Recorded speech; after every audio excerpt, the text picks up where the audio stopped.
Solid state जो हम पढ़ रहे हैं यूनिट 3 का लेसन 1, आज हम उसमें जानेंगे क्रिस्टल फॉर्म हम पढ़ चुके हैं। आज हम क्रिस्टल सिस्टम, क्रिस्टल समुदाय के बारे में बात करेंगे। ये तीनों चीज़ इंटरलिंक्ड है। ब्रेविस लैटिस, 14 ब्रेविस लैटिस, उसी से हम बोलते हैं 7 क्रिस्टल सिस्टम, क्रिस्टल समुदाय 7, और फिर उसी में हम क्रिस्टल फॉर्म पढ़ते हैं 4 टाइप्स। तो हम क्रिस्टल फॉर्म पढ़ चुके हैं। आज हमारा टॉपिक मेनली बेसिस रहेगा क्रिस्टल सिस्टम पर। तो हम जानेंगे what is crystal system, crystal समुदाय क्या होता है। साइंटिस्ट ब्रेविस ने बोला था 14 possible ways in nature to arrange the constituent particle in 3 dimensional, इसलिए हम इसको बोलते हैं 14 ब्रेविस लैटिस। फिर हम इसी से लिंक्ड आज पढ़ेंगे 7 क्रिस्टल समुदाय, क्रिस्टल ग्रुप, और फिर हम इसमें पढ़ चुके हैं कि 4 फॉर्म्स। तो ये सभी चीज़ इंटरलिंक्ड है। 4 crystal forms, 7 crystal system and 14 Brevis lattice. जब क्रिस्टल समुदाय के बारे में पूछा जाता है तो हमें इस टेबल के बारे में बताना है। बुक में इसका कंप्लीट डिस्क्रिप्शन दे रखा है, पर हमें कंप्लीट डिस्क्रिप्शन की जगह हम केवल ये टेबल बनाएंगे तो भी हमारा पूरा एक्सप्लेनेशन हो जाता है। आपके कोई मार्क्स कट नहीं होंगे अगर आप केवल ये टेबल बनाएंगे, तो पूरा क्रिस्टल सिस्टम उसमें एक्सप्लेन हो जाएगा। हम यहाँ कहते हैं कि 7 क्रिस्टल सिस्टम, नाम बुक में हिंदी में भी दे रखे हैं, आप हिंदी में भी याद कर सकते हो, लेकिन what I suggest here is to learn this terminology in English, ताकि जब आप आगे बढ़ोगे, एमएससी की तरफ जाओगे, तो आपको कम से कम टर्मिनोलॉजी इंग्लिश में होगी, तो आगे पढ़ने में बहुत आसानी रहेगी। तो हम यहाँ 7 नाम कैसे याद करेंगे। पहला सिंपल क्यूबिक, फिर हम 3 नाम याद करेंगे, ट्राइगोनल, टेट्रागोनल, हेक्सागोनल। ठीक है, ट्राइगोनल, टेट्रागोनल, हेक्सागोनल। फिर हम 2 नाम याद करेंगे, मोनोक्लिनिक, ट्राइक्लिनिक, और फिर लास्ट में एक नाम आप याद कर लो, ऑर्थोरम्बिक। तो 7 क्रिस्टल समुदाय के क्या क्या नाम हुए। 7 क्रिस्टल समुदाय के नाम हुए cubic, trigonal, tetragonal, hexagonal, monoclinic, triclinic and orthorhombic. अब सेकंड पार्ट, इस टेबल का सेकंड पार्ट क्या है कि इस क्रिस्टल समुदाय में कितने क्रिस्टल के प्रारूप पाए जाते हैं। क्रिस्टल फॉर्म जो हम 4 पढ़ चुके हैं, उसमें से कौन कौन सी किस किस में होती है।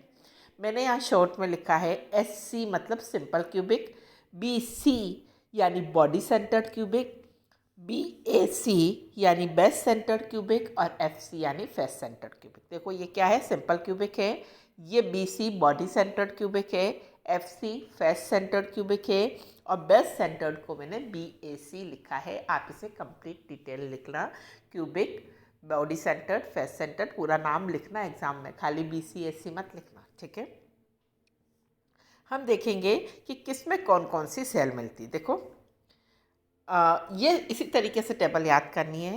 तो सिंपल क्यूबिक में 3 मिलेगी, क्यूबिक में 3 तरीके के प्रारूप मिलेंगे, simple cubic, body centred and face centred.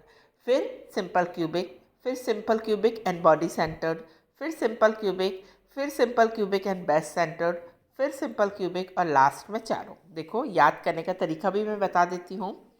पहले में 3 लिखना है आपको, सिंपल, बॉडी सेंटर्ड और फेस सेंटर्ड। लास्ट में आपको चारों लिखनी है, जो 4 हमने पढ़ी।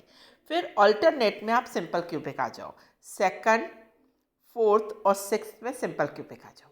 ओके, फिर इसमें जो बचा उसमें पहली 2 ले लो, और जो बचा उसमें यहाँ पे वापस सिंपल एंड बेस सेंटर्ड ले लो। ओके, तो ये हमारे पास सिंपल तरीका है याद करने के लिए। जब आप इसे याद कर लेते हो, देखो पहले में 3, फिर 1, फिर 2, फिर 1, फिर 2, फिर 1, फिर 4। पहले में 3, लास्ट में 4, ऑल्टरनेट में 1 1, और बाकी 2 में 2 याद कर लेनी, एक में सिंपल क्यूबिक बॉडी सेंटर, एक में सिंपल क्यूबिक और बेस सेंटर। ये जब आप सब काउंट करते हो, 3 + 1 4, 5 6 7 8 9 10 11 12 13 14, तो ये आपके पास क्या आ गया, 14। ये 14 वास्तव में आपको क्या बता रहा है, ये 14 आपको बता रहा है ब्रेविस लैटिस। ये 14 ब्रेविस लैटिस जो हम पढ़ते हैं, ये 14 ब्रेविस लैटिस कहाँ से आए, इस 7 क्रिस्टल ग्रुप में।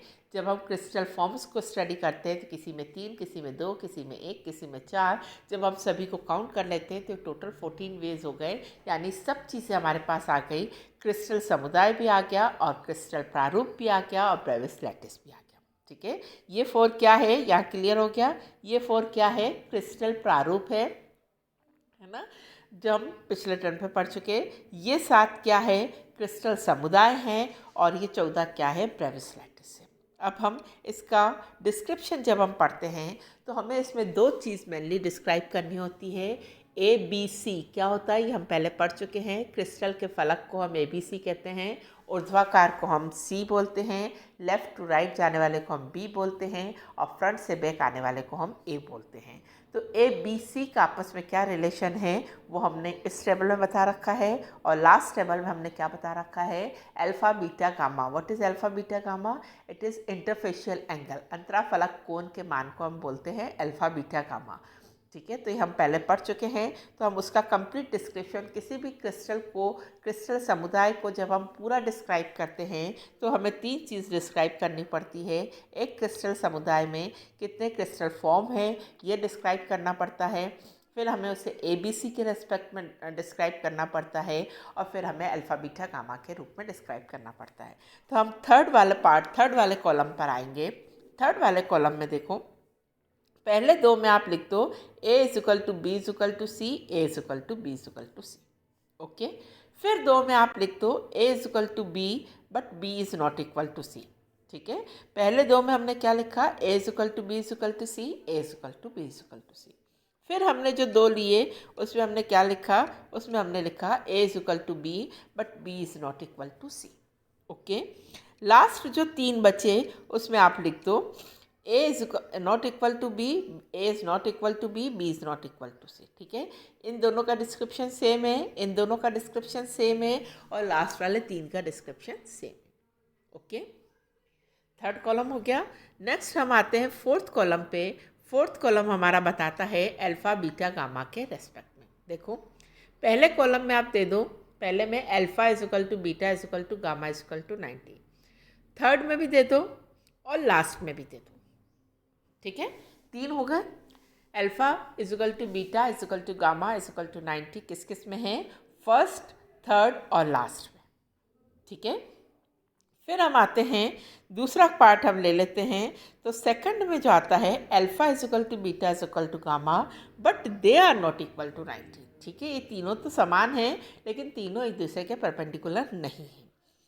इसी से हम नेक्स्ट बात यहाँ पर ले लेते हैं, अल्फ़ा = नीचे से ले लेते हैं, alpha = not equal to beta, beta is not equal to gamma, is not equal to 90। ठीक है, 5 हो गए, 3 आपको याद करा दिए, अल्फ़ा = बीटा = गामा = 90। सेकंड जो ट्राइगोनल है उसमें alpha = beta = gamma but they are not equal to 90 और इसमें कुछ भी एक दूसरे के इक्वल भी नहीं हो, 90 भी नहीं हो। जो दो बचे उसको अब हम याद कर लेते हैं। उसको याद करने के लिए हम देखते हैं, देखो इसमें हम कहेंगे alpha = beta = 90 but gamma is not equal to 90। ठीक है, आप इतना भी लिख सकते हैं अगर आप याद नहीं करें तो alpha = beta = 90 but gamma is actually 120। आप लिख सकते हो gamma is not equal to 90। Last जो बात बची उसमें आपको क्या याद करना, उसमें आपको याद करना है कि alpha = gamma = 90 but beta is not equal to 90। तो ये टेबल के साथ साथ मैंने टेबल को लर्न करने का तरीका भी सिखा दिया जिससे आपको ईजिली लर्न हो जाएगी। बुक में जो डिस्क्रिप्शन दे रखा है उसमें कैसे डिस्क्रिप्शन दे रखा है, सिंपल क्यूबिक क्रिस्टल समुदाय में 3 तरीके के क्रिस्टल प्रारूप पाए जाते हैं, simple cubic, body centred cubic और फेस सेंटर्ड क्यूबिक, जिसमें आगे से पीछे जाने वाला फलक, ऊपर से नीचे जाने वाला फलक और बाएं से दाएं जाने वाला फलक की लंबाई का मान समान होता है। इसके बीच का अंतरा फलक कोण का मान 90 पाया जाता है। हर फलक दूसरे फलक के साथ लंबवत पाया जाता है। इस तरीके से इसमें सातों क्रिस्टल समुदाय को डिस्क्राइब करा हुआ है। लेकिन बच्चों, इस तरीके से डिस्क्रिप्शन की कोई ज़रूरत नहीं है। अगर आप लेंदी क्वेश्चन में भी केवल मात्र ये टेबल लिखते हैं तो it is self explanatory and it is more scientific way. Crystal Brevis lattice, crystal foam और क्रिस्टल सिस्टम हमारा हो गया। एक छोटी सी बात मैं यहाँ बताना चाहती हूँ कि क्रिस्टल का क्लासिफिकेशन हम किस तरीके से कर सकते हैं। क्रिस्टल का क्लासिफिकेशन 3 तरीके से किया जा सकता है। पहला क्लासिफिकेशन हो सकता है on the basis of symmetry elements, जैसे जिसमें 23 सिमेट्री एलिमेंट्स पाए जाते हैं वो सिंपल क्यूबिक हुआ, है ना। इस तरीके से अलग अलग जिसमें सिमेट्री एलिमेंट्स का नंबर होता है उसको हम अलग अलग ग्रुप में कर सकते हैं। दूसरा क्लासिफिकेशन हो सकता है on the basis of interfacial angle. ठीक है, on the basis of interfacial angle. तो अंतराफलक कोण के मान के बेस पर हम कैसे पढ़ सकते हैं, जैसे इसमें हम किस किस को एक साथ मान सकते हैं, ये वाला और ये वाला, ये सब एक होंगे क्योंकि इसमें अंतराफलक कोण के मान समान हैं।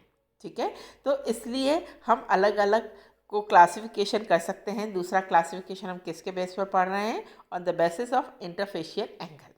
मोस्ट कॉमनली जो क्रिस्टल का क्लासिफिकेशन पढ़ा जाता है, एक्सेप्ट करा जाता है और जिसके बारे में हम लिखा जाता है, वो होता है on the basis of constituent particle. Classification on the basis of constituent particle.